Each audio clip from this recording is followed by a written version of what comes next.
I don't know what's happening. The quarterback carousel is happening. Uh-oh. Where's Jimmy going? Right after this, you'll know.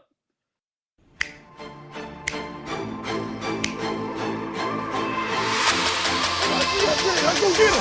Let's go get him today, man. Let's go. Hey, dominate on 3. 1, 2, 3. Dominate.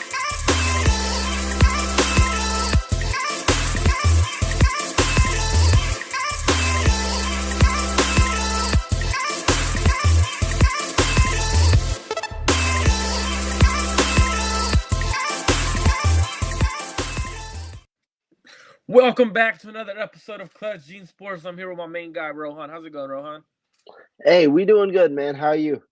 Man, I can't complain, man. So, fiance's like, hey, let's go get something to snack on real quick before you record. All right, let's go to Panera, It's right down the street from the house. So we go get Panera, and I'm like, oh, I'm about to get a coffee. I want iced coffee, a little bit of energy before I get on the show. And she's like, oh, you should try one of those lemonades, those charged up lemonades. So I was like, you know what? There's a mango one. I'm going to get a mango one, but I'm going to get a large because, energy drinks don't really do much for me. And since it's a lemonade, I was like, okay, it's probably going to be something light, Probably one of those refreshers that the girls get from Starbucks. Bro, this thing, so after I started drinking it, she goes, oh, by the way, they have, they're equivalent to, 3 Red Bulls. So I'm like, wait, what? Oh, So man. like, uh-oh. So she was like, yeah. So I get a lot of people at Stan State where we went to college and she was working at the time. She was like, yeah, a lot of people would come in like, oh, yeah, we just went to Panera because at the time Panera has for those of you who like free drinks, a cool little hack. Panera every once in a while does a 99 cents a month for 6 months and you get unlimited drinks. But you have to so at 6 months, if you cancel your subscription, you pay $6 for limited drinks, no matter what drink. But then if you keep the subscription, it's $20 a month or something like that for limited drinks. And bro, I'm low key super energized, super ready to talk about the NFL. So it hit. Yeah, and I'm halfway there. So you're in for if you're tuning in today, you're in for a long show because I got the energy. I'm ready to go. Rohan, how have you been, my man? It's been way too long since we recorded. Hey, it's been a good time. I mean, college, my stuff here, we doing all that. But I'm excited to talk to you because we took some time off, obviously with the different recording schedules, but now we've got NFL Combine stuff to talk about. We got quarterback carousel to talk about, with today being the franchise day. A whole lot of talk. I mean, Lamar Jackson obviously spiced some things up today. Hey, and so we got a lot of fun stuff to talk about, man. So Rohan, let's get straight into it. Not necessarily Lamar Jackson because that's juicy. There's more to that than people actually want to talk about. To me, right away, what I did is I started texting. I was saying yesterday, I was talking to Jesse. I was like, hey, dude, a lot of people are skeptical of what's going on. And I texted AJ and I was like, dude, hey, this is weird, man. Really weird. He goes, hey, yeah, it's weird because it doesn't sound right. Sounds very fishy. Shout out to 49ers Media. Doing great, my man. Appreciate you for tuning in. Look at Ramilia Sports. Look, I'm gonna be cool because you gotta be a very cool dude to come into the chat and talk about a team that is trading away. And we'll talk about it later. Jalen Ramsey. Who else are they getting? They just cut Leonard Floyd. Oh, man. I could keep going on and on. I feel bad for him, man. That team is that team way different now, bro. Cooper Kupp better ask for a trade, man. Aaron Donald better ask for a trade. Bro, you guys are tanking. But the crazy part is hey, I respect it. You get Caleb Williams, all is well. Yeah, right. That's honestly when you talk about QB carousel, that's something that's very, very the hot topic. If I'm a team in the NFL right now, if I'm the Atlanta Falcons, of course, there's an argument that don't go get Lamar Jackson, right? There's that argument, but there's also that argument to tank and get Caleb Williams or Drake May. And we'll talk about that in a little bit as well. But shout out to them. Shout out to Emiliano, Arthur Santiago. Shout out to you, my man. Mariah's in the house. Make sure you guys go sub and follow her show. Amazing content she's always putting out. Appreciate you, Mariah. Steve-O, my man. And then Callie, how's it going, my man? Rams are a dumpster fire. I'm going to leave that up for a little while because I appreciate it. So Rohan, first quarterback move that falls, biggest one in my opinion, in the sense of it kind of dictates where the rest of these quarterbacks go in a way because Yeah. it's when you're the first domino to fall, it starts like it hits a process, right? Derek Carr to the New Orleans Saints gets a pretty good sized contract, bigger than a lot of people were expecting. Now I don't know what the shout out to Jesse. What up, my man? I Bro, don't get know the who hell out of here, bro. Get the hell out of here. Oh man, always talking about Jimmy, always bringing up some BS. Go. Senior center night, bro. It's Tuesday. Go play some like bowling or some cards or something. Get out of here, bro. Nah, man, he don't go bowling. One, he has a bad elbow. Two, Oh right, he he don't can't go playing walk either. cards. He too old for He that. he goes to the bingo. He goes to bingo night on Tuesdays. That's what I've heard. He He goes to plays with the bingo night. grandmas, man. He He plays with the invited me to grandmas. bingo, and I was like, I can't do that. I told Jesse, like, bro, first of all, I'm not in Florida. I can't go to bingo night. I'm not old enough yet, and my back isn't hurting yet. So when my back starts You know, hurting, is when I if go. he came in, I would have been like, Jesse, how you doing, man? And then I would have probably came on your show sometime, whatever, whenever you got your calling shows. Nah, go enjoy your Has one bingo night, tonight, man. so make sure you guys go subscribe to my boy Jesse. I believe he has a call-in show tonight. Go call in, Oh, talk I'm Fortnite gonna, I'm gonna football with kill a him. bunch I'm gonna kill him on that show. I'll get in at the end and I'm gonna kill him. of so Derek Carr, right? That happens. Everyone's shocked. I wasn't too shocked, especially because he had 2 visits with them. He didn't just do Yeah. 1 visit. He had 2 days of being in the New Orleans Saints facility. What were your thoughts on that? And do you think it's a good fit? I mean, it's an interesting contract, and it's an interesting. First of all, I gotta say it because I'm a player person. Shout out to Derek Carr. This is a phenomenal deal. You get 100 million guaranteed. I think 60 million at signing. That's phenomenal. And I mean, his contract. The reason it's better for him is because of how Yeah. screwed the Saints are with the cap. He has guarantees going into his third year of that deal. He could get cut going into the third year of the deal. The Saints, it's essentially a 2 year deal in my eyes. You could save $28 million if you cut him in year three and only take a 17 million dead cap hit. But be it a 2 or 3 year deal, he has $100 million guaranteed on this deal with $10 million fully guaranteed for injury in 2025 at the third year of the deal. So great deal for him. The fit is interesting because that division is probably the weakest in football right now. They don't have a single real contender, in my opinion. When you talk about the Buccaneers, they won the division with the losing record this year and lost their quarterback. It looks like they're going with Kyle Trask this year, which I don't blame them. I mean, have a reset year. It's not necessarily a tank, but it is. Have a reset year.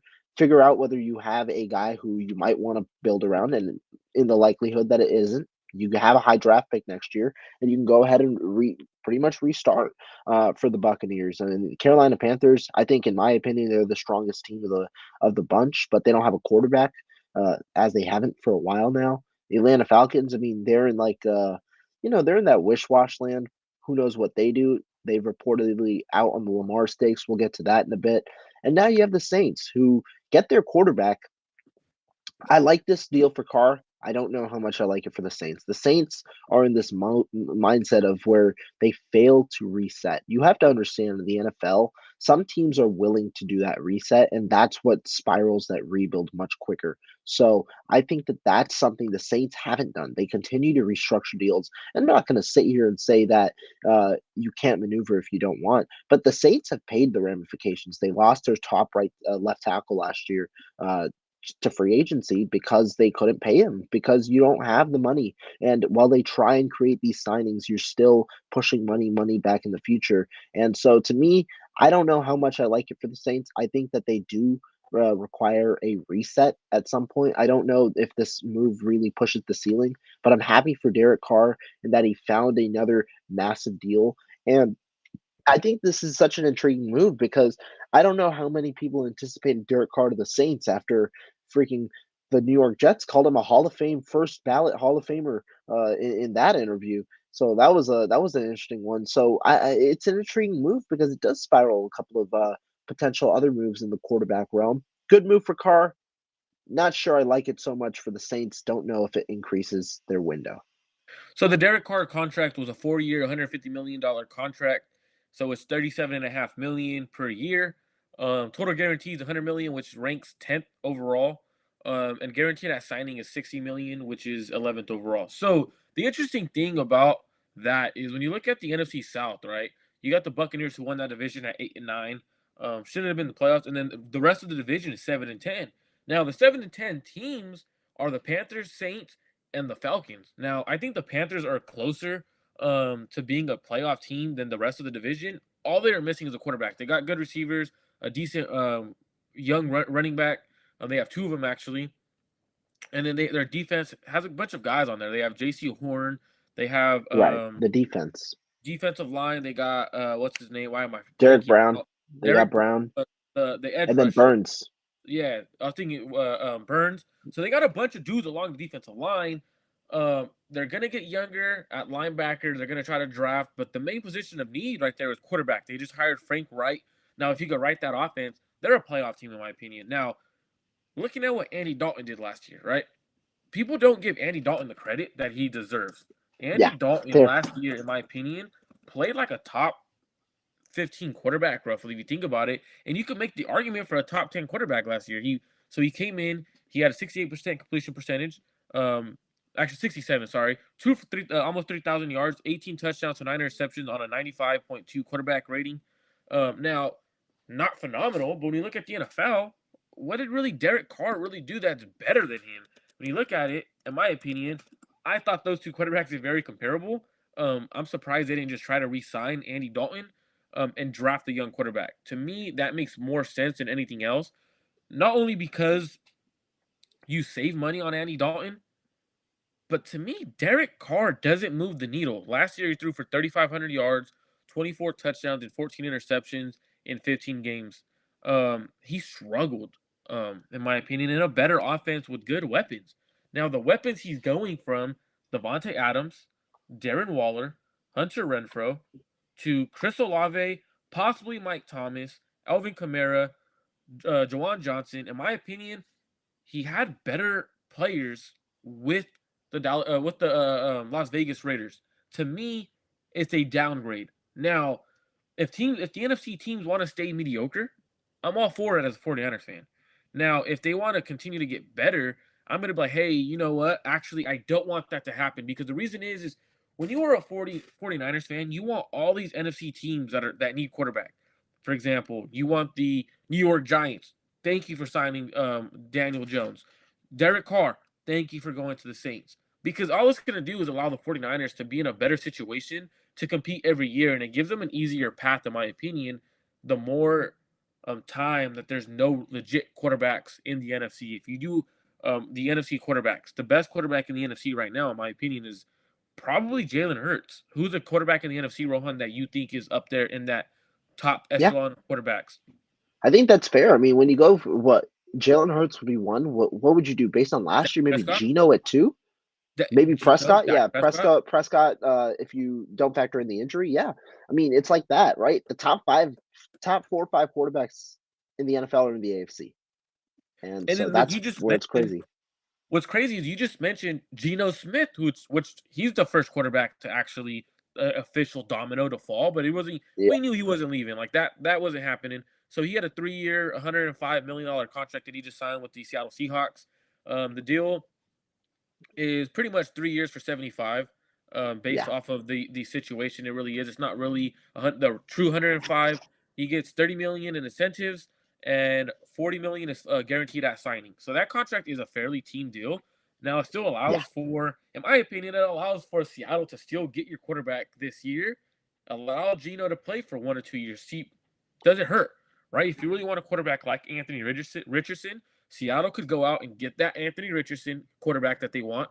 They could allow him to develop under Geno Smith. They could still try to compete. But the thing is, though, is if I'm the 49ers, I'm saying, please don't take a quarterback. Allow Geno to be your guy. Go all in on Geno because Geno Smith is not good enough to beat us. He never will be good enough to beat us, in my opinion.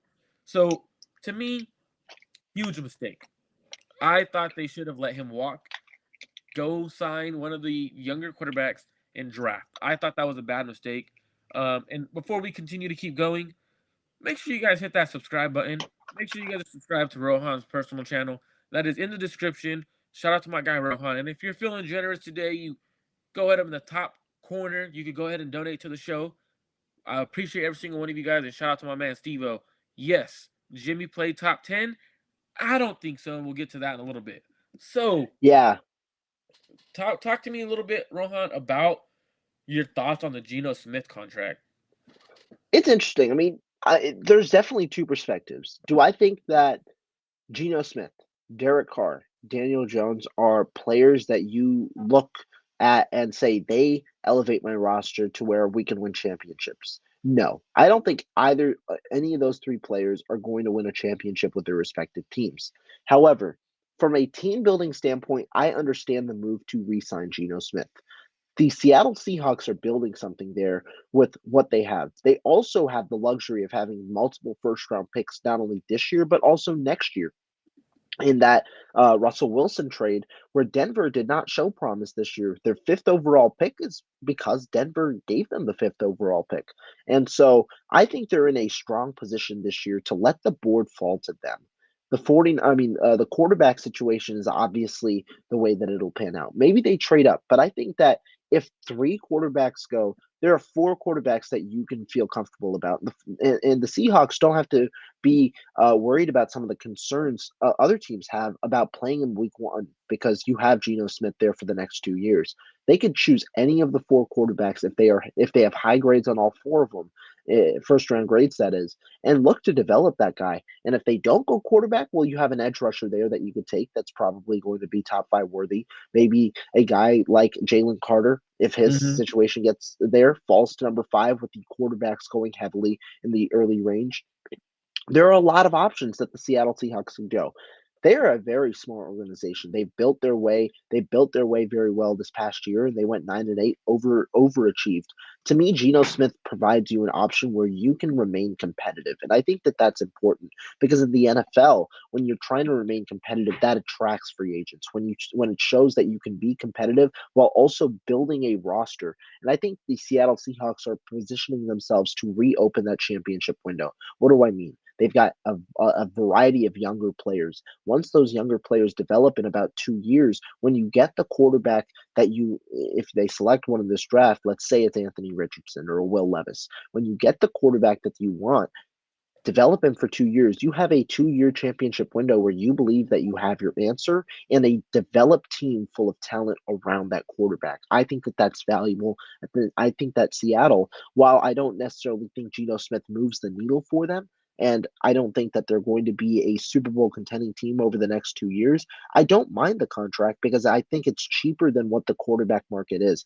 The 3 year, $75 million deal, essentially given the $30 million in incentives, only 40 million of that is guaranteed at signing. We don't know the signing bonus, but if it's 40 million guaranteed at signing, let's say the signing bonus is around $20 million spread over 3 years, maybe a void year to spread it over 4 years. That's 5 million a year. And then the cap hit, you might have a salary of $10 million in each of the first 2 years. Maybe the signing bonus is lower. Maybe it's $15 million. And then the 25 million comes in base salary over the next 2 years. That means you have low cap hits over the first 2 years of this deal. This is a 2-year contract. It'll be structured like a 3-year deal, and I wouldn't be surprised if Seattle keeps him for the entirety of the 3 years. But it's essentially also like a 2-year contract with a 40 million guaranteed. And so Seattle has flexibility with this deal in that if they want to continue to keep Geno, they can at the end of those 2 years for an extra year, or if Mm-hmm. they choose to move on, they can go ahead with their rookie contract. I like the deal for Geno Smith. Do I think it moves the needle? Like I said, no. But do I think that this is enough to keep you competitive while you develop the quarterback of your future? I think that they've put themselves in a position to where that's true. Absolutely. Like, and you look at it like, so if his cap hits are low, like we think they are, which believe they're gonna be around 10 to 15 range, based on how the contract is structured. And I think Gino really wants them to put an actual legit team around him defensively because that defense Right. isn't what it used to be. So if they could go out and sign an edge rusher, and this edge rushing class, free agency is gonna be really strong when you have guys like Dante Fowler, Yannick Ngakwe. I'm probably missing There are a couple of names. Frank Justin Clark just hit. Houston. What was that? Frank Clark just hit the market Frank too. Clark. I'm not a fan of Frank Clark, but I could see him Yeah. going back to Seattle. So when you're looking at it, there's a lot of intrigue on what Seattle's building. Two legit offensive tackles, a good young running back. They got DK Metcalf. Tyler Lockett's getting up there in age. I believe he's about to be 32. Yeah. But if they could get another young receiver, they'll be fine. They got good young corners in Tariq Woolen and Kobe Bryant. Their safety Quandre Diggs. They have a good young linebacker, Jordan Brooks. They're missing defensive line. If they could get that in this draft, which this draft might fall, and they might have, I believe, Tyree Wilson might fall to them Yeah. perfectly. Will Anderson might even fall to them the way this draft falls. Maybe. Realistically, if there's four teams that really believe quarterback is there, like, and they have a quarterback, there could be four quarterbacks go four in a row based on how certain teams need quarterback. I don't see that happening, but the likelihood of Arizona saying, you know what, we value Tyree Wilson a bit more than Will Anderson because of size. A lot of people are talking about Will Anderson's size not being NFL caliber. And in my opinion, I think that's a big mistake for whatever team passes on Will Anderson. I think he is one of those guys where Von Miller, same size. You're passing up on production and quality player for a guy who has less production but is also a quality player. To me, I'm going the Right. proven guy over the course of his career in college, in the sense of what Will Anderson was. Now, we also have Daniel Jones who just signed a major contract. Now, his contract, we don't really know the We have a situation. couple of the details, not everything though. Yeah, so Right. we Yeah. just know it's 4 years, 160, and I believe there's an additional 35 million in incentives. So essentially, it could be a 4-year 195 or 195, I believe, right? Based off if there's an additional incentives, but if I'm looking at the contract like I think it is, based on how they didn't really want to extend Daniel Jones, like they were questioning him, I believe this really might be a 4 year, and I'm excited to hear these numbers come out because it could be a 4-year 160 with 35 million in incentives in there. But the way it was reported, it sounded like it was $35 million in incentive on top of the 160. So if that's the case, I think he got a bag. And I think that is a big, big mistake for the New York Giants. I thought they should have been in on the Lamar Jackson sweepstake. Hey, you go get him. You have the best quarterback in the NFC. You have the probably, and now it allows you to compete with your division rivals, which has Jalen Hurts and Dak Prescott. I still believe Daniel Jones is the third best quarterback in that division, and if the Commanders go out and get Hmm. a quarterback like Lamar Jackson, you now have the fourth best quarterback, and you're paying him around 40 million a year on average. To me, that is a huge mistake. But like I said earlier, as a 49ers fan, I'm sitting here saying, yo, New York, I appreciate you. I hope this quarterback doesn't turn into some great quarterback under Brian Dabble. I don't see it happening, but if you do give him weapons, I believe he could be a better quarterback than people actually give him credit for. Now, to me, what this was an organization that knows they were capable of winning with him. They Hmm. know he's not the answer. So the way the contract might be structured is 2 to 3 years, and they could get out of that contract. Now, 2 to 3 years, you have the ability to do what the 49ers did with Jimmy Garoppolo and trade up into the draft and get a quarterback you like, or eventually trade for a quarterback like Jared Goff situation when they did the Jared Goff for Matthew Stafford. You get this guy, I get that guy, and picks on top. They could potentially do that. So I think it's very intriguing to see how the numbers come out. But what were your thoughts on New York finalizing that deal and then franchise tagging Saquon Barkley right after? To me, they're very similar, and I think New York got this a little better than if they had to franchise tag Daniel Jones and keep Saquon Barkley on, or let Saquon Barkley go. You said it perfectly. New York believes they can win with Daniel Jones, and I think that it's similar to the Geno Smith situation because both teams understand that this is likely not their future option, like their future quarterback. But you can win with him, developing that culture, a winning culture that You entices need it. free agents, which is absolutely necessary. I mean, when we see these NFLPA reports, I think it's very clear that factors like that are important in an NFL culture. But I view this deal similar to I view to what I viewed the Christian Kirk deal. This is a 2-year contract, in my opinion, from the numbers. Again, we don't have much data. I'll wait and see until more data comes out. But from what my understanding is of this deal, 4 years, 160, 82 million at signing. I'm Mhm. assuming the signing bonus is going to be fairly hefty, but I assume that all that guaranteed money will be within the first 2 years of that contract. It will be fairly high cap hits probably for those 2 years. But the one thing the New York Giants have as an up and coming team is they have cap space. I think they're the fifth highest cap space. They have the fifth highest cap space right now in 2022. And I'm obviously you're going to wait to see what happens with Jones and what happens with Barkley, but that's going to be Yeah. increased because So Jones even was scheduled to make like 30 million on the franchise tag, and now you're likely not making 30 million this year. So what they probably do is because they have right now, as we speak, without knowing any numbers, I'm looking. And sorry for everyone that thinks I'm just looking straight down at my at my phone or anything. I have finally got a dual screen, so I'm finally looking at another screen rather than opening up another tab, and I can still see Rohan. So I'm looking at the numbers as we speak. So they're gonna dump Kenny Galladay, and I believe that's gonna be Right. a post. That's gonna be a post June 1st. So they're gonna probably save 13 million there. Okay. So they could restructure Leonard Williams, I think, is a Leonard restructure Williams. candidate. Yeah, they could restructure Leonard Williams, and they'll gain another 8 million. That means they could extend Saquon, and I believe you free up another 7 million. So there's And a then Dexter Lawrence as well. He'll be extended, so he and should get that's less another, money. and based off the, and this is all based off of OTC, which is over the cap. You could that's another 9 million you save. So realistically, when you're looking at things, they could extend a lot of their players or restructure a lot of their contracts and create a ton of cap space and go out and get guys that they really really need, in the sense of you need a receiver. If there's a receiver on the market that you like, you could overpay a little bit to get Daniel Jones a receiver too in the draft. Go get him a receiver one. Right. You already have a running back. You have a good enough offensive line. I get it, but I think it's a mistake in sense of you're paying to create a culture, which is essentially what you have to do at the end of the day. But Right. if you look at the Niners when John Lynch and Kyle Shanahan first started, right? Pierre Garcon, they paid him. That's They what you got to paid do. Yeah, in today's Juice. NFL. They paid Juice. Who else did they They pay? paid did Marquise Goodwin get a contract, a big one?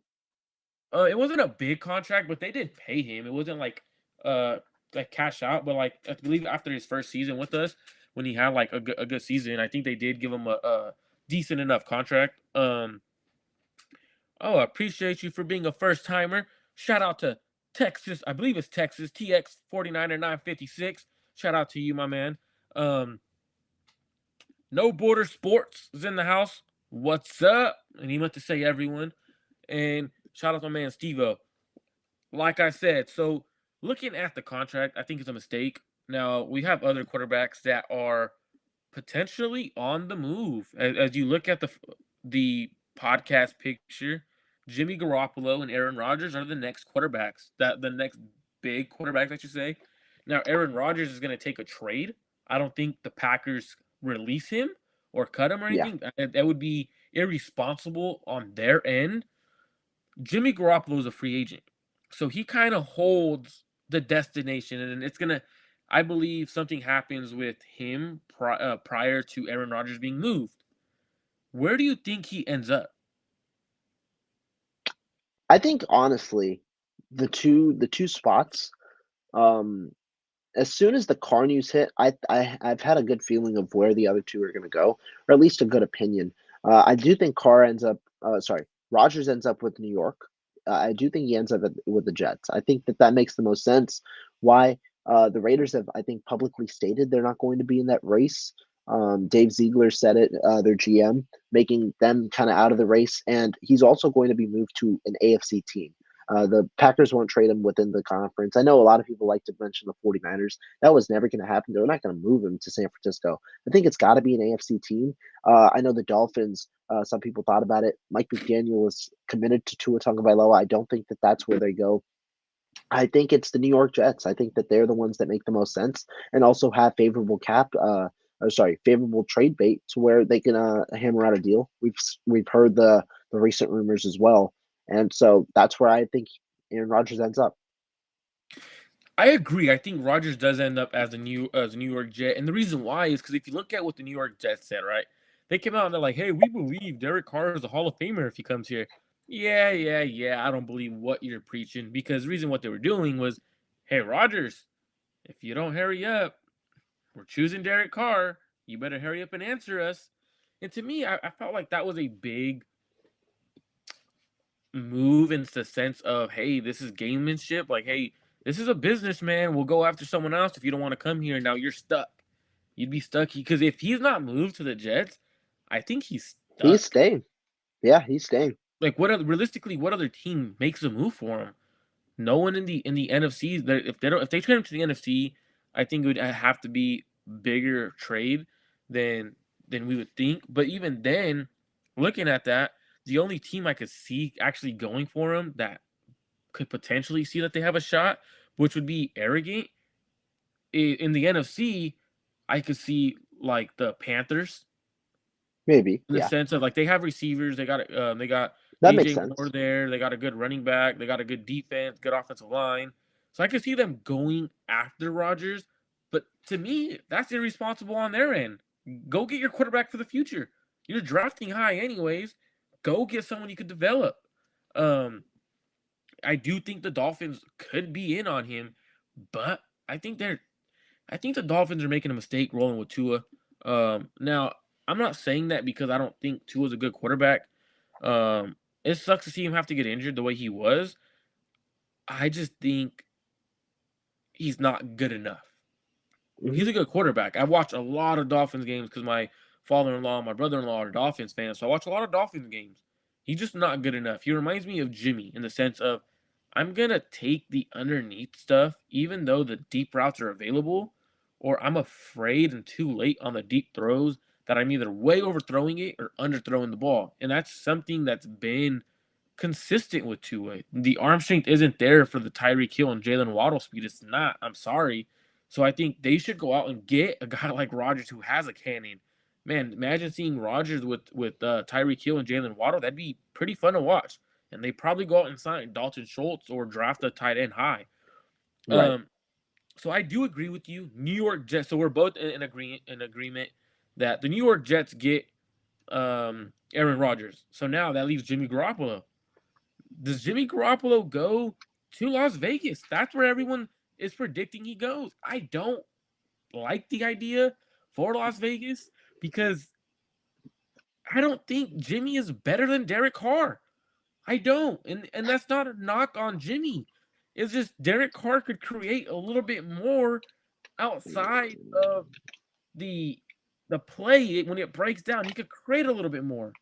Hmm. So to me, it's hard to see the Las Vegas Raiders go after Jimmy Garoppolo, but I get the connection with the head coach and which is their offensive coordinator and Jimmy. I just think it's a downgrade. But what do you think? That's what's more important. I mean, if I'm being honest, I think everything that the Las Vegas Raiders have done is questionable. I really do. I mean, I don't understand it. You have a I quarterback, you look to upgrade, and then say you're out of Rodgers. So, I mean, weird. if you want to get a younger quarterback, maybe that makes sense. But you traded for Devontae Adams with the understanding that he was going to play with his college quarterback, taking him away from Rodgers, only to potentially bring Rodgers in a year after. And I understand Derek Carr's contract. He signed a 3-year, $120 million contract that was like Mahomes' deal. It's a one year deal. It's literally a And 1 year deal every single year. he did And them a that's favor. yeah, he did because that provides the new staff flexibility if they don't want to keep Carr. They didn't.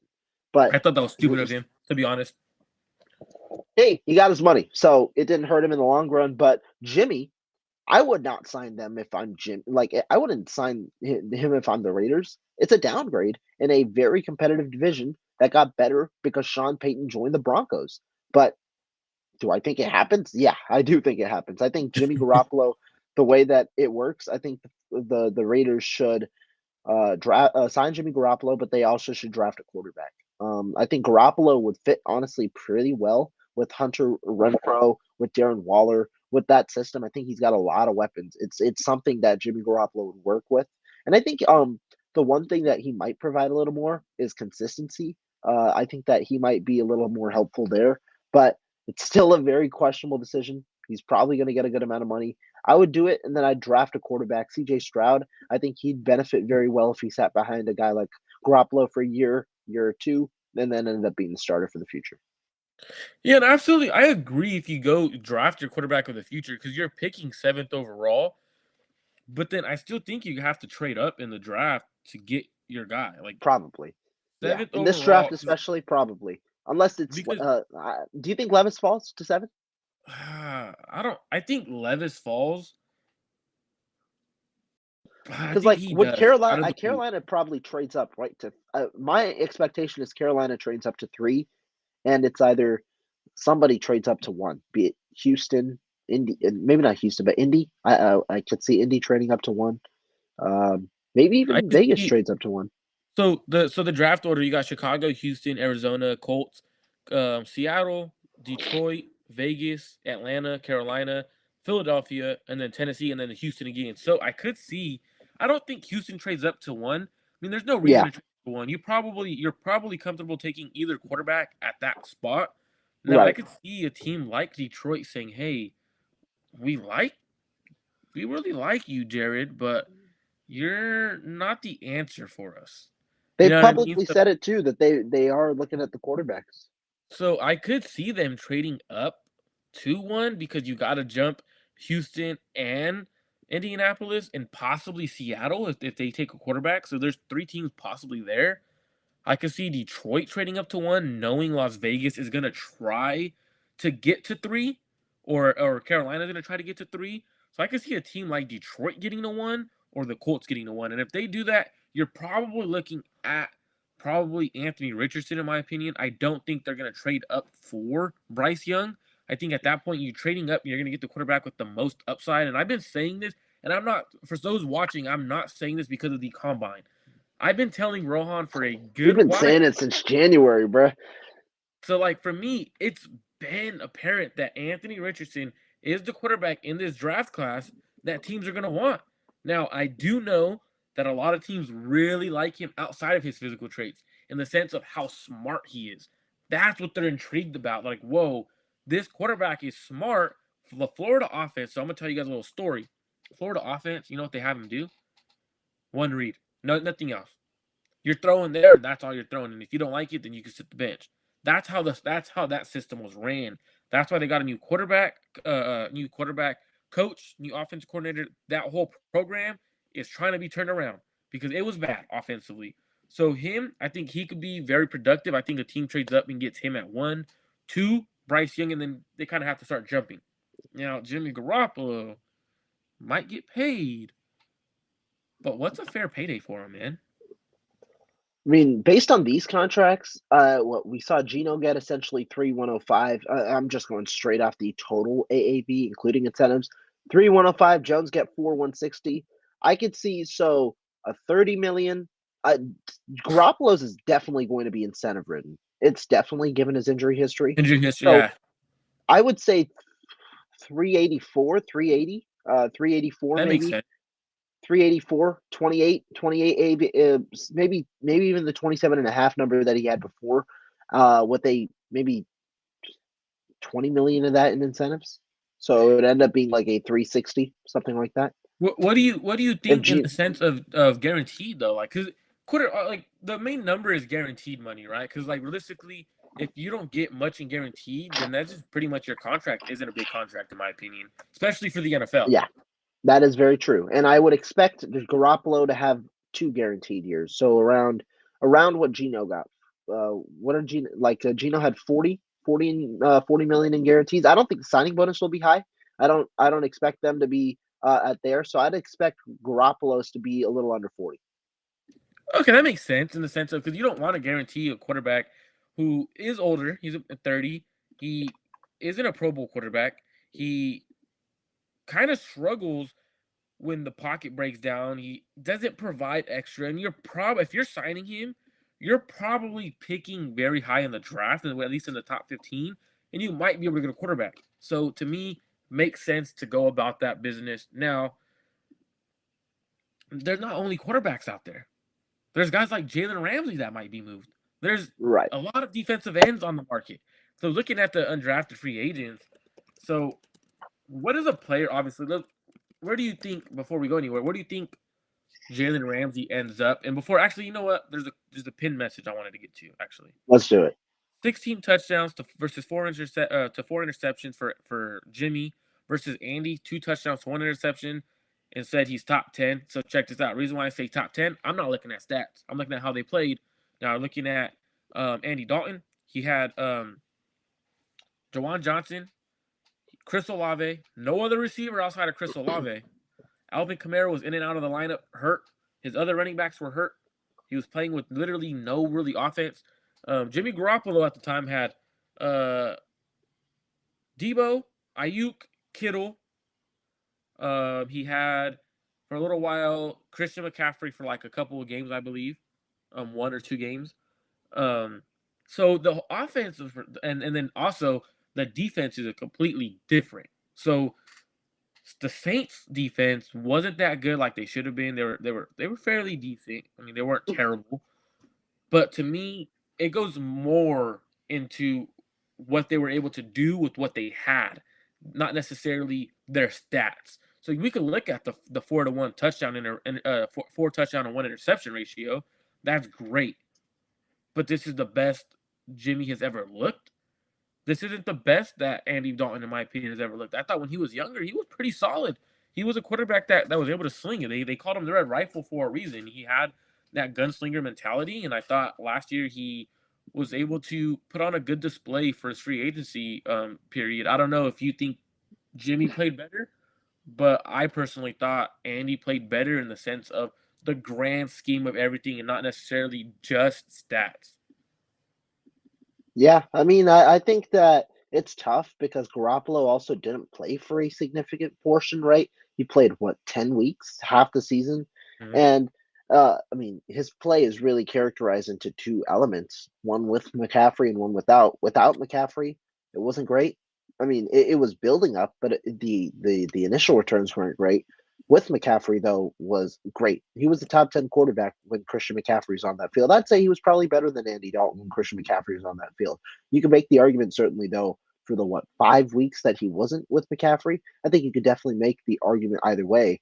Obviously, people won't point to Dalton because of the statistics and the place that he was put in. But I think a team is going to be happy with Dalton being their backup quarterback.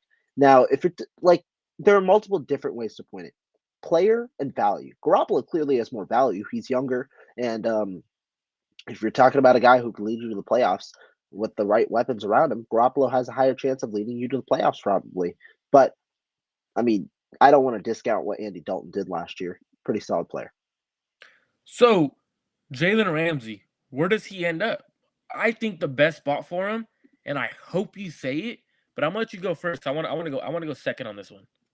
Okay, so I mean, there are a couple of spots, and the one that's very interesting that's been put out is Detroit.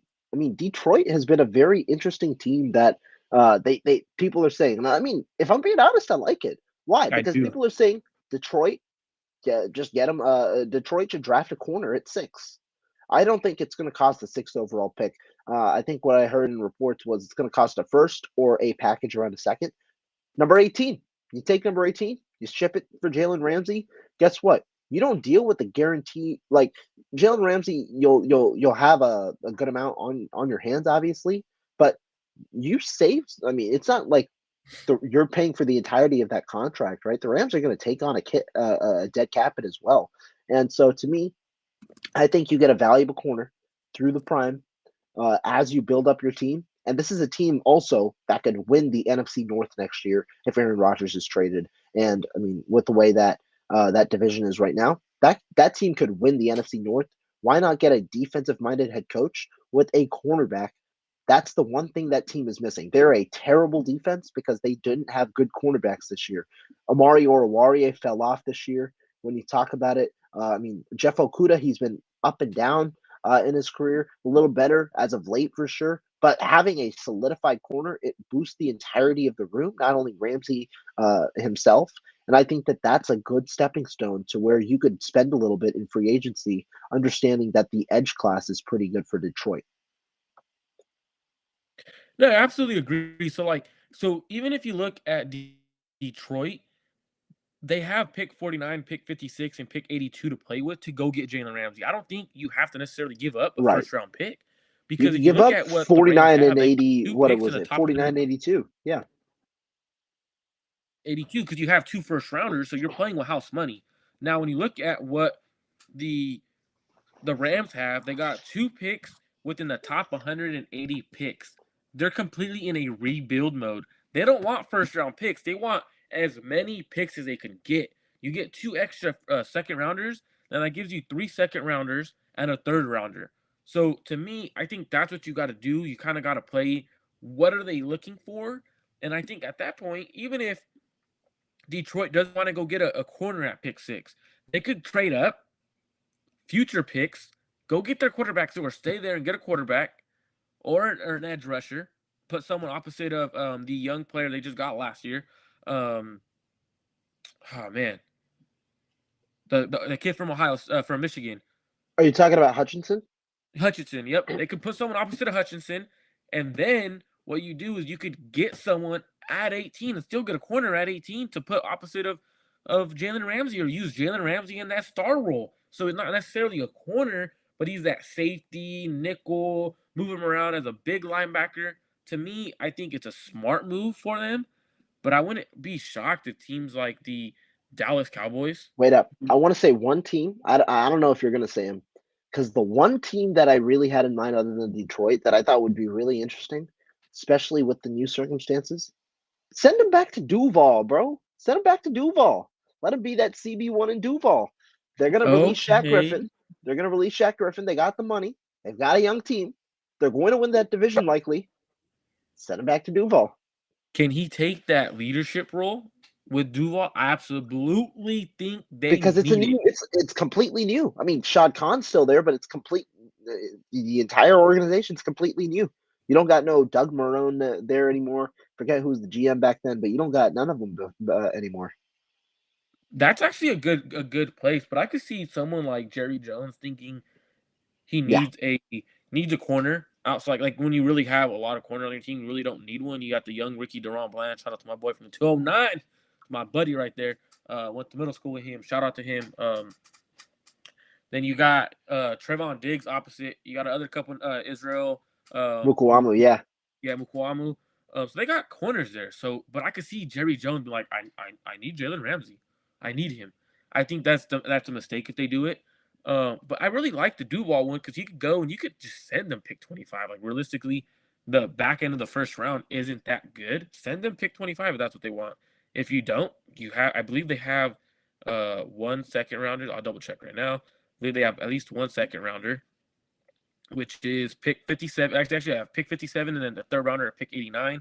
They could send you those could two send. picks. Yeah, you could send a second and 2/3, potentially beating other packages of second and third. You could So, send your third next year. so they can make a move.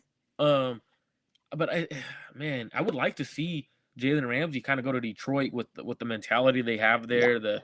Especially the way Dan Campbell has that FU mentality with other teams, and we're gonna punch you in your mouth kind of thing. Bring in a swagger from someone like Jalen Ramsey might work in Detroit. Now, there's other players, free agents that are going to be on the move. What's one free agent out there that you're super duper intrigued that you're excited to see where they go that's on your list? are you talking in like for the 49ers or for anybody? Either one. You could go 49ers, you could go someone in general. I know I wanted to do a quick show hopefully soon before free agency, which is on Monday, because we're gonna Yeah, start hearing that team sign. Oh, this team's gonna sign whatever it was, X, Y, and Z. So maybe something on Saturday morning. But yeah, go ahead. Actually, go ahead and go Niners route if that's what you want to go. That's fine. Nah, actually, we'll save that. I'll go with some guys because I do have some interesting guys. I mean, there are a lot of not a lot, but there are some big name players on the market. Initially, I was thinking an under the radar name, and now I have two people because of some recent news. So my first guy, the guy who I was thinking about for a while, James Bradbury. I don't think he returns to Philadelphia. I'm intrigued to see where he goes because he's a talented corner who was a near all pro this year at his age 29 season. I don't know if teams are going to be willing to pay corners at that age, but he's a talented player. What money does he get? Where does he end up going? Is it to a contender? How does that end up going? I think that that's an interesting guy. The number two guy, the guy who I heard about today, who's not franchise tagged, Orlando Brown. I don't know if Kansas I City. I don't know if Kansas City is going to pay that money. The reason they didn't sign him is because tag him is because you're on the hook for $24 million, and Kansas City can't take on that money this year. Or I don't know if it's 24, it might be 20. They can't take on that money. They needed a deal to where the structure was low cap it this year. So I don't think they re-sign Orlando Brown at the moment. I think that Orlando Brown might look for the biggest payday possible, and he's hitting the open market for the first time. Almost hit it in Baltimore. Now he's actually hitting it. So I'm intrigued to see where Orlando Brown ends up. That's an intriguing one because it kind of sets the left tackle market again, right? Like, so realistically, you don't often see guys like Orlando Brown hit the open market. I'm kind of interested on where he goes, but the player that I'm interested in seeing on where he goes, just to like see on whether the 49er fan base was wrong or right or what, you know where I'm going. I guarantee you could probably guess it. Um, he plays on the offensive line. He's a right tackle. Mike McGlinchey. Where does he go? Who overpays him? That's what I'm interested in. Is who the heck overpays him? Um, I don't think the Niners like are at all. I think they're expecting him to be bye bye, gone gone. Right. I could see a team like the Chicago Bears overpaying him just because they have a young quarterback and they want to upgrade on the offensive Protect. line. But I don't know if he's an upgrade for that offensive line, even with how bad they are. No, I Um, think he's an upgrade. That right tackle position was real bad there in Chicago. I think he'd be an upgrade in that he gives you something that you know who's there.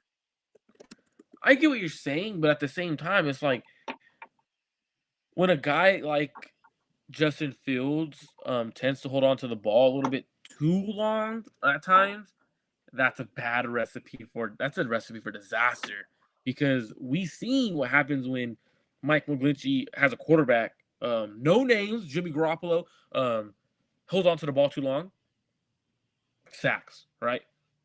Highlight tapes from McGlinchey put on his butt. So to Right. me, it's I don't know. Like I get it, um, but that's one that intrigues me. Is there any players that you're like, oh yeah, makes sense why they're being cut or makes sense on why they're a free agent and they're probably going to get overpaid because of their name, not necessarily on how good they actually are. You're talking about this group of players, and I think that this group of players is certainly interesting. The guys who people kind of tend to overrate, not because of their higher uh obviously players of a higher name. I'll go with an interesting one. It's a very controversial one, I'm sure. Bobby Wagner. It's not that I don't understand why I mean, I understand why he's being cut, and it's not because of his play, it's because of the money. I just think Bobby Wagner's a little overrated. I mean, he's a guy who, in my opinion, is a one-dimensional linebacker. I still think that voters overrate him because of the way he's had dominance in the past. And I think that I don't know if he was a top three linebacker for me, like his All Pro status indicates this year. I do think that there were some other off players in that group, Matt Milano, players like that, who I thought were better than Bobby Wagner this year. I think he's one of them for sure. I mean, one that might not surprise many, Taylor Lewan. I don't think he's that good, but he got cut obviously. But I think that that's a little bit more understood at the moment.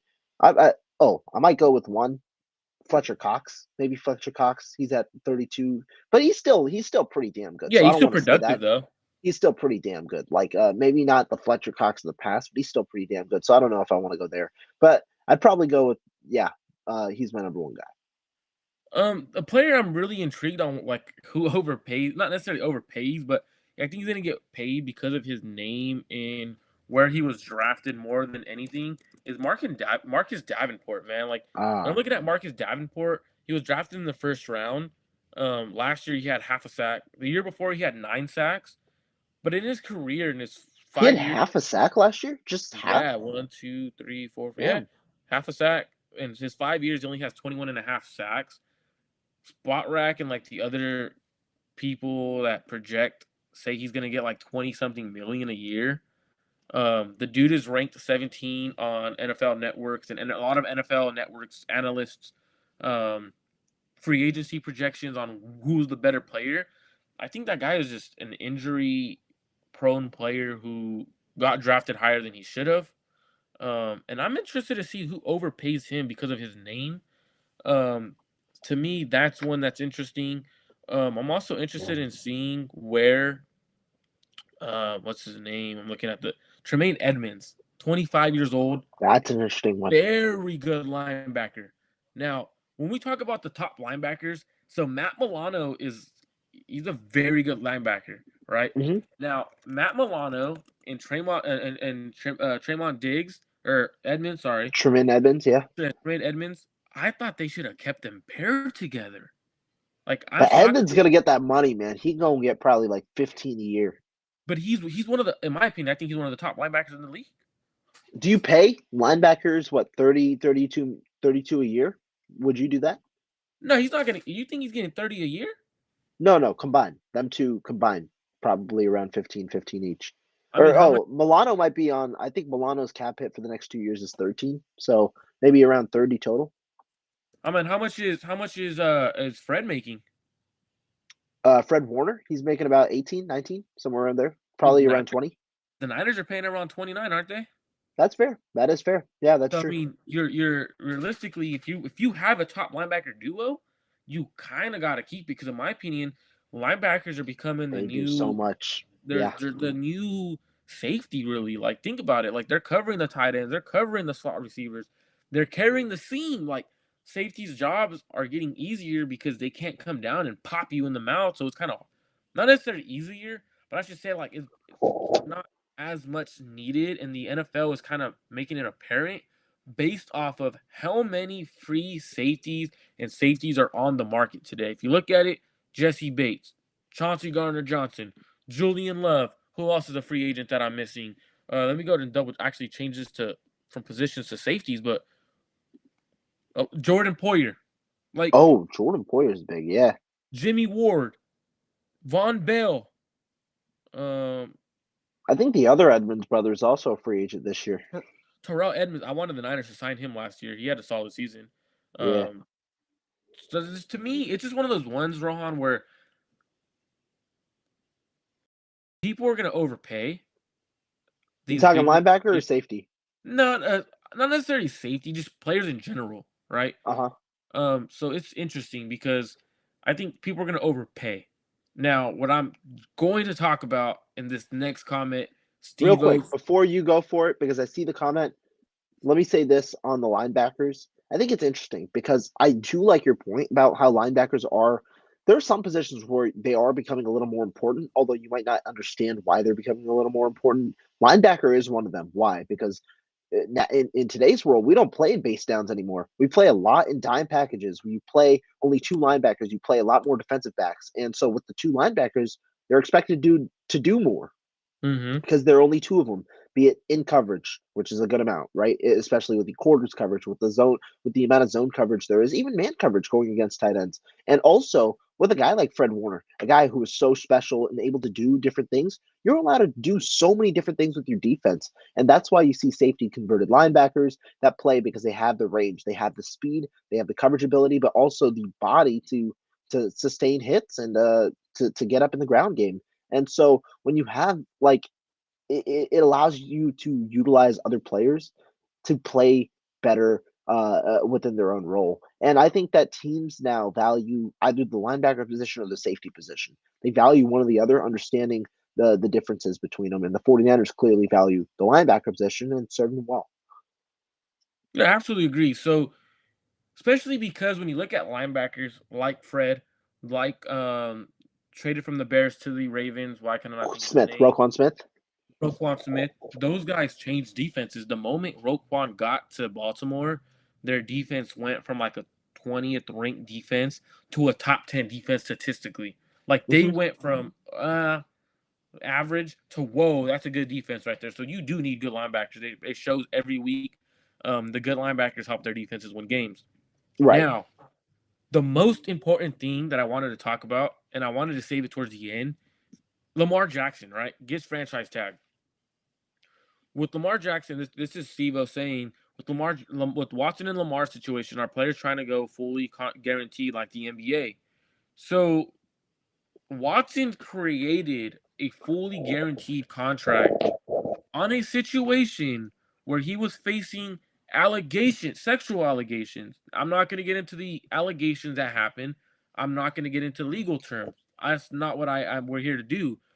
But when a team like the Cleveland Browns fully guarantees a quarterback who hasn't been an MVP, who hasn't been the top guy and hasn't played in a year, when they Right. give you a fully guaranteed contract and you're a Lamar Jackson or you're one of those top quarterbacks, the Joe Burrows, or you're the Josh Allens, you feel some kind of way. You feel I deserve a fully guaranteed contract. You have to look out after your own self, your own career, because Lamar Jackson is an MVP. He won MVP a few years ago. He carries the Baltimore Ravens offense, especially with who they had at offensive coordinator in Greg Roman. Terrible offensive coordinator. Now you give him a legit coordinator like he had in college, he could run a pro style offense.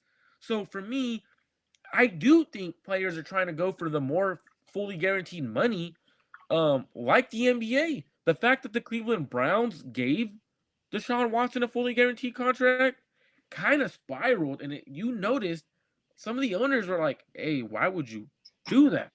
Now you see, okay, there's teams that came out today Yeah. and said they are not in the Lamar Jackson sweepstake.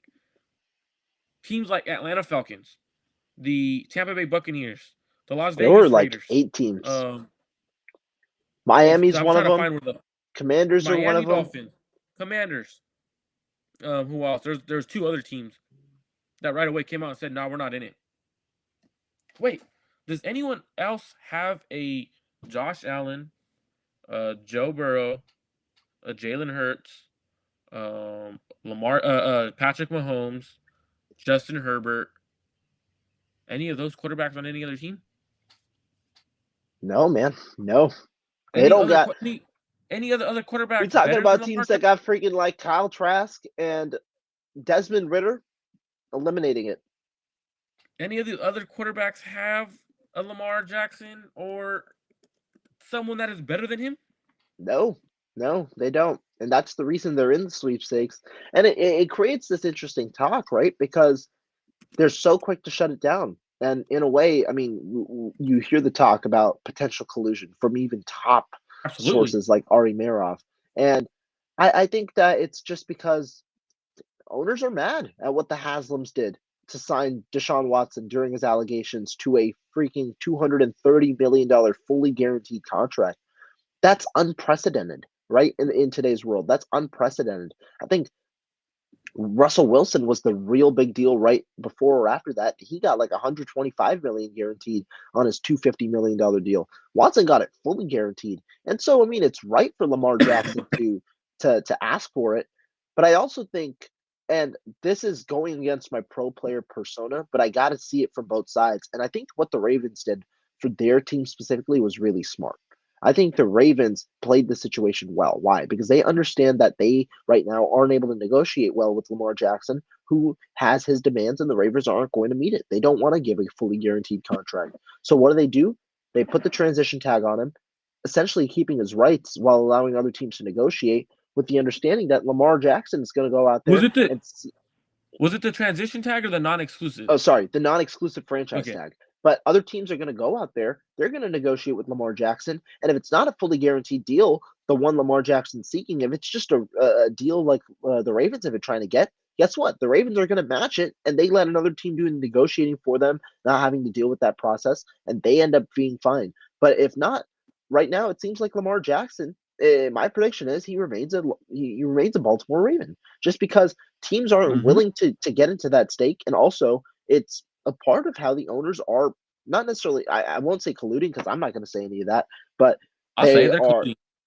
I mean, they're There's, coming together there's and they're showing that we're not going to pay a guaranteed contract. That's not good for our absolutely. business. Yeah. So look, so the NFC. So I'm gonna read off the potential starting quarterbacks in the NFC North: Jordan Love, Justin Fields, Kirk Cousins, Jared Goff. NFC East: Jalen Hurts, Dak Prescott, Daniel Jones, Sam Howell.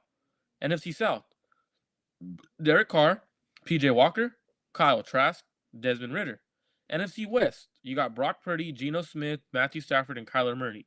Now the NFC West is the only division that has quarterbacks that are big contract quarterbacks that are you can't really move them because of the cap hits and stuff like that. But you could do sign and trades. Now what I mean by the sign and trade is you could call up. Doesn't hurt for any of those teams that don't have a quarterback that's better than Lamar to call Lamar and say, hey, because he's his own agent. Hey, what are you looking for contract wise? Does not hurt to say that. There's teams that say we're not even calling. Wait, you're not going to call to see what he wants? You're not going to call to see what the quarterback market is? So when you're telling That's me, the weird part.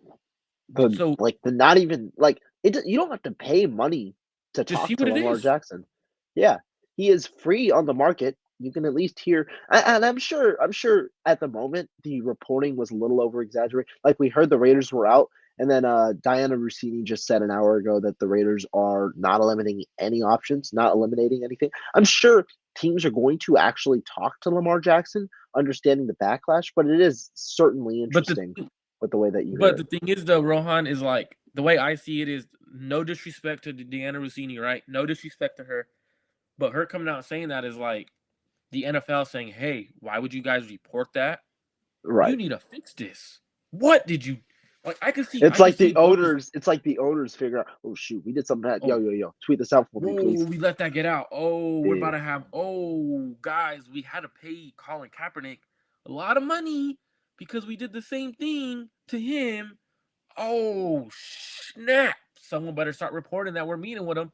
You know what I mean? That's how I see it, especially because what happened with Colin, what happened with Kaepernick, it was a situation where they blackballed him. I mean, when you're having to pay someone because they admit that they did that, and now Lamar Jackson, after Deshaun Watson got a contract, right? Which it was because the Cleveland Browns opted in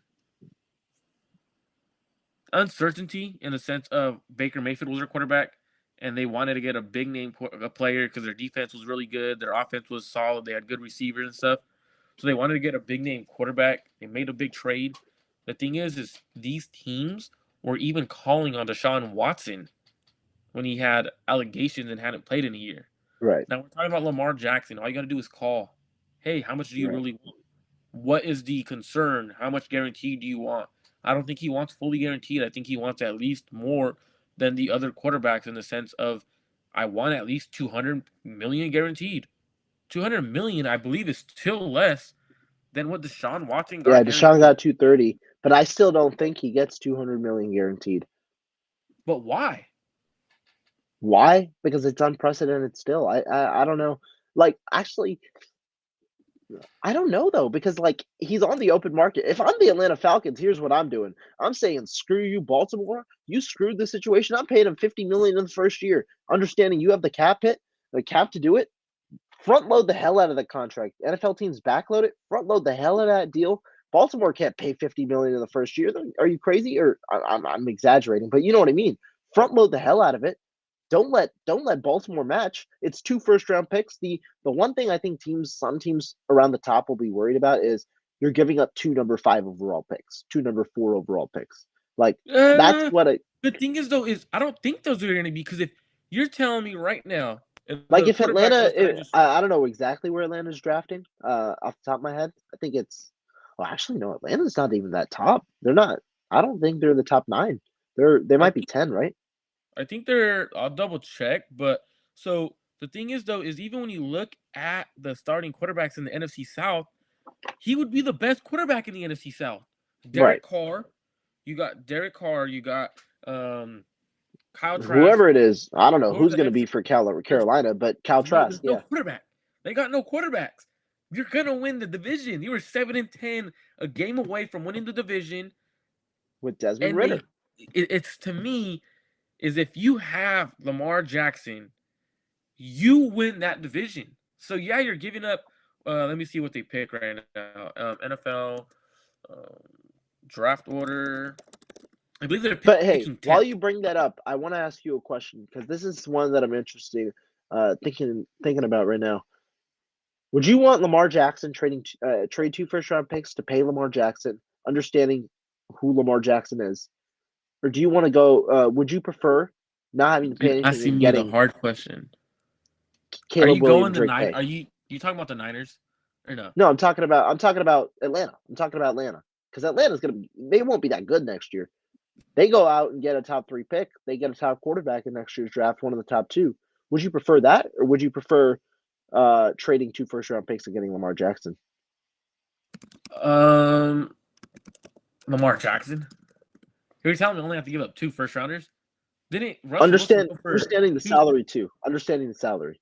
Well, didn't Russell Wilson go for 2 first rounders, 3 players, and He then a went couple with other 3, picks? yeah, 3 first-rounders, I think, or no, 2 And like picks or whatever it is. Yeah, he went for more.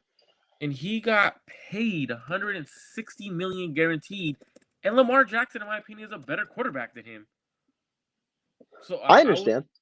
So Yeah, even if you I look think at it's tough because you understand how much it hampers you when you pay a guy 50 million a year or whatever.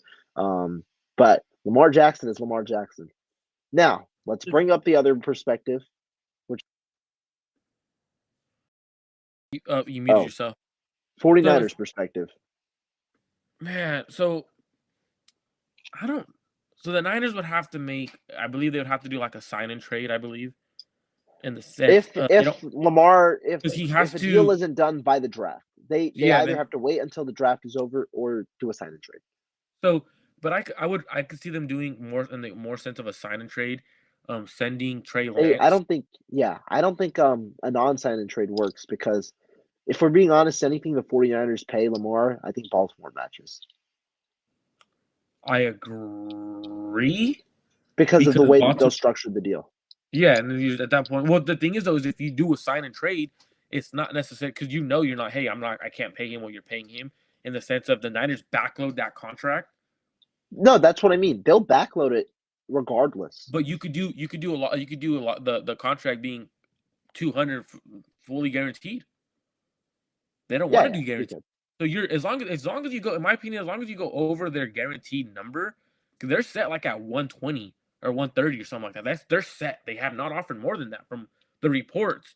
So I think if you come in and you're like, hey, you know what, we're gonna offer him 200 million guaranteed, but we're gonna have it set where our cap hits are very low the first couple of years, and then we'll take on those big cap hits later. I think they could because you're going all in to win a Super Bowl now. So if you win the Super Bowl now, it doesn't matter what happens in the future, right? You're thinking about the now, and you have a quarterback that's gonna be 26 years old. You have the roster to go out and win a Super Bowl. So even if they do, for example, Kyler Murray, 189 million guaranteed. That's the second most guaranteed on a quarterback on the contract wise.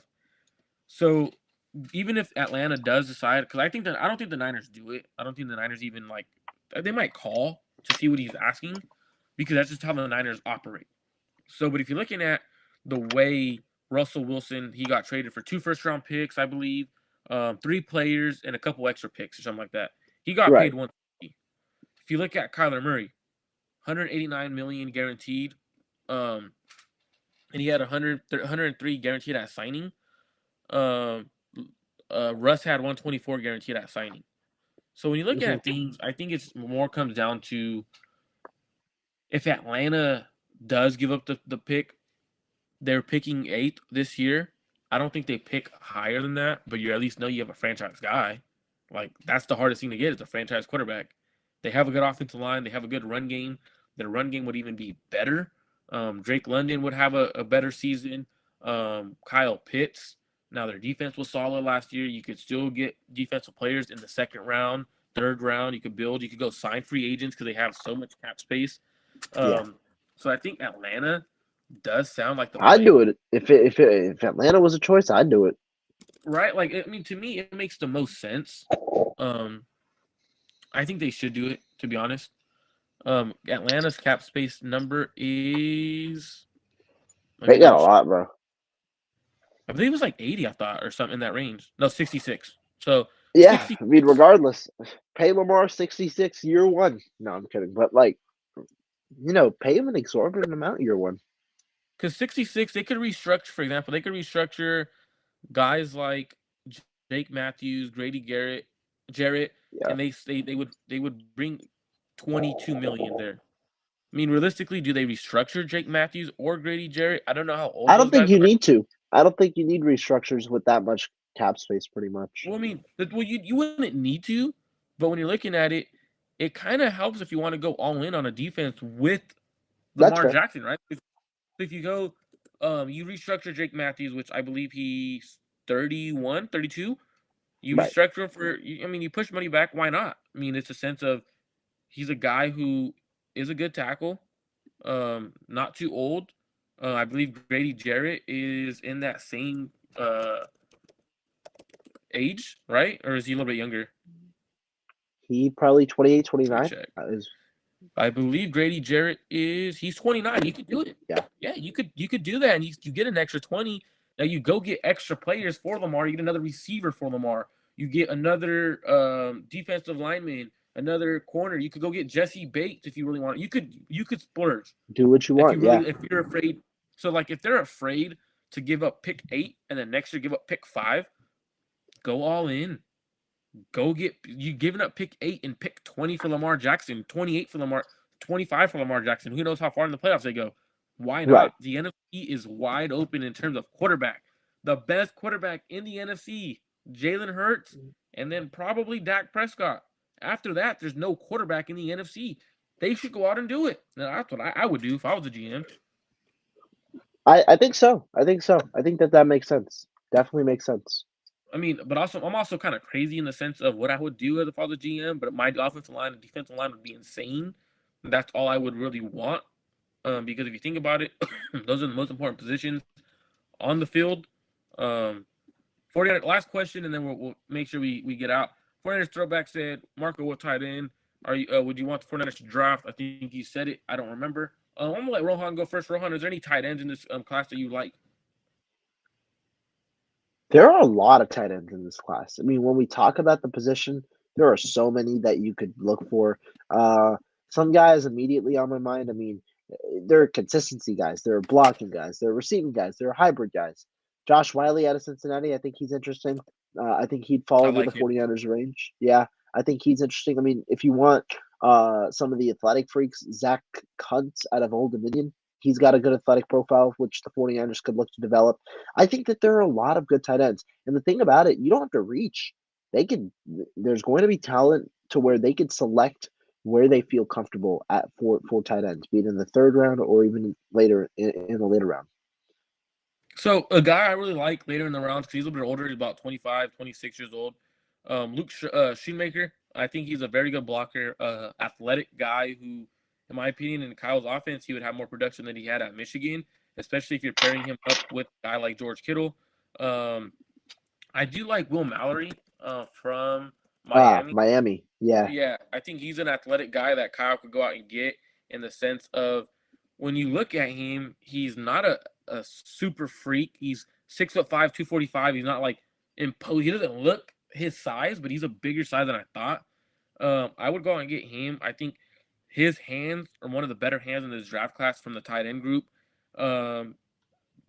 His build is an inline tight end. Now he struggles with his strength and kind of limits him as a blocker, but in the NFL weight room with George Kittle, you have no other option but to get better at blocking as a tight end.